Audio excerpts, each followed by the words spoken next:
Bom dia, pessoal. Hoje a gente vai apresentar o nosso trabalho sobre a psicologia do trânsito, onde a gente vai mostrar um vídeo que tem como tema principal abordar os problemas nos asfaltos, as ruas esburacadas da cidade e as consequências que isso traz. Contextualizando rapidamente, a psicologia do trânsito ela é uma das vertentes que tem como finalidade estudar o comportamento humano no trânsito, partindo de uma investigação de processos externos e internos e os fenômenos conscientes e inconscientes que ocorrem neste contexto. O psicólogo tem autonomia para realizar as avaliações psicológicas, os famosos testes psicotécnicos, para avaliar se o indivíduo está apto ou não a emitir a sua CNH. Nesses testes, ele vai testar o reflexo, a coordenação, entre outros. As três esferas estudadas pelo psicólogo dessa área são o homem, a via, que são as ruas, estradas, e o veículo, sendo o homem o mais complexo, porque ele tem a maior probabilidade de desorganizar o sistema como um todo, quando ele não respeita a sinalização, causa acidentes ou sofre algum acidente. Quando a gente trata do tema central desse vídeo, que são as ruas esburacadas e com asfaltos mal feitos, a gente tem que voltar lá atrás para saber como que o asfalto surgiu. E aí a gente vê que a primeira estrada pavimentada com asfalto foi na Babilônia, entre 625 e 604 a.C. Um longo tempo depois, em 1498, foi descoberto o famoso Lago de Piche da Ilha da Trindade, que é o maior lago natural de asfalto do mundo, e foi a primeira fonte de asfalto disponível na América, em seguida da descoberta do Lago Bermudes, na Venezuela. Já no Brasil, a primeira rodovia asfaltada do país foi a Rio Petrópolis, em 1928, durante o governo Washington Luiz. Aí a gente tem fotos de algumas ruas da cidade de Ribeirão Preto, no centro.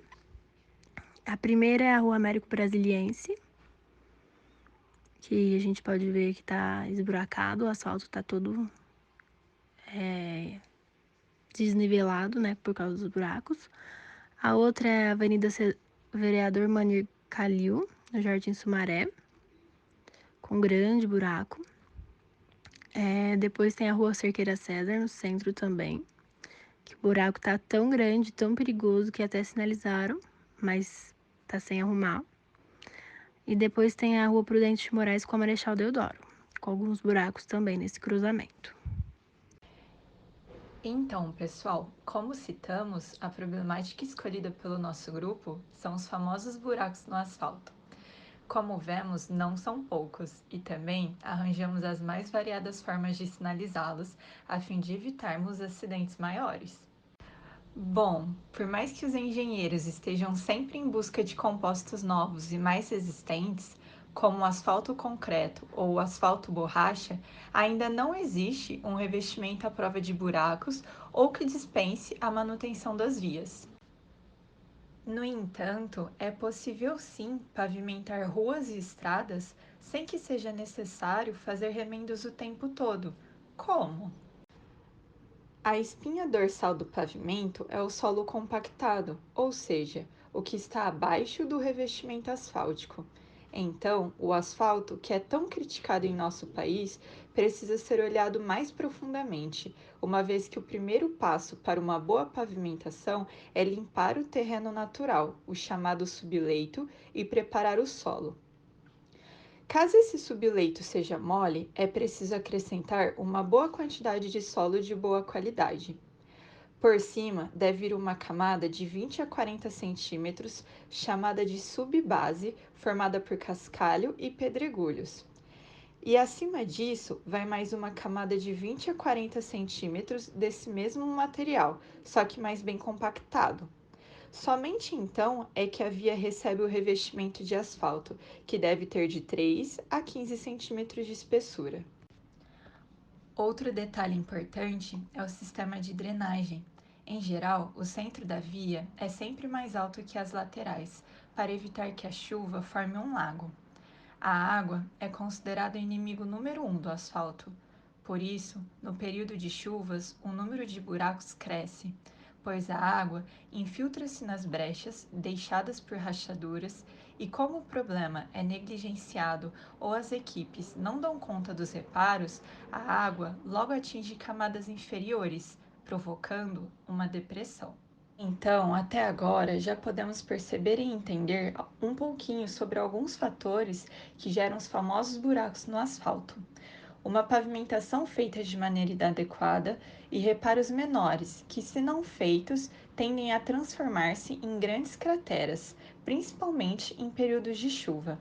Junto a isso, é necessário também citar que a qualidade do material usado para asfaltar e a quantidade, tipo e frequência de veículos que passam em determinada via contam muito para o maior ou menor desgaste da mesma, entre outros fatores.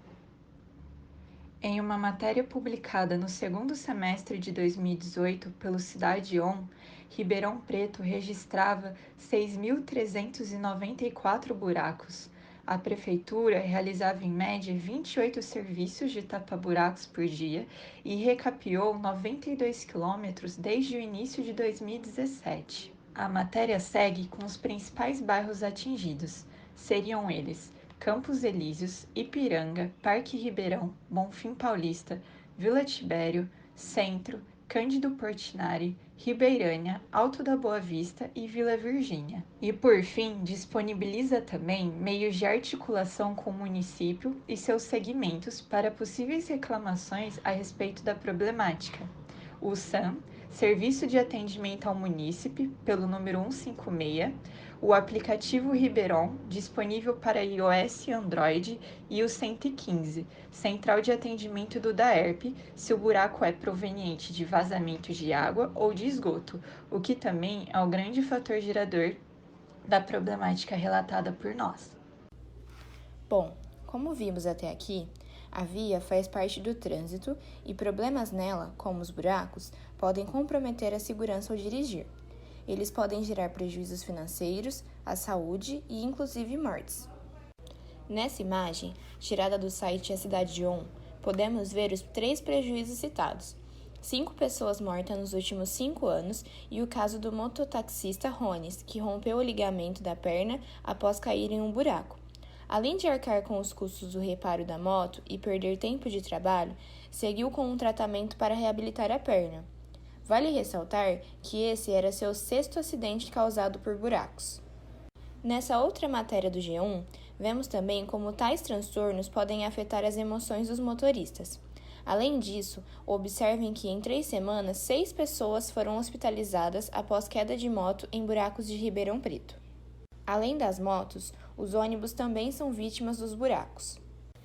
No caso desse ônibus, que faz parte do transporte público de Ribeirão, moradores ajudaram o motorista a retirar o ônibus e ninguém se feriu, ainda bem.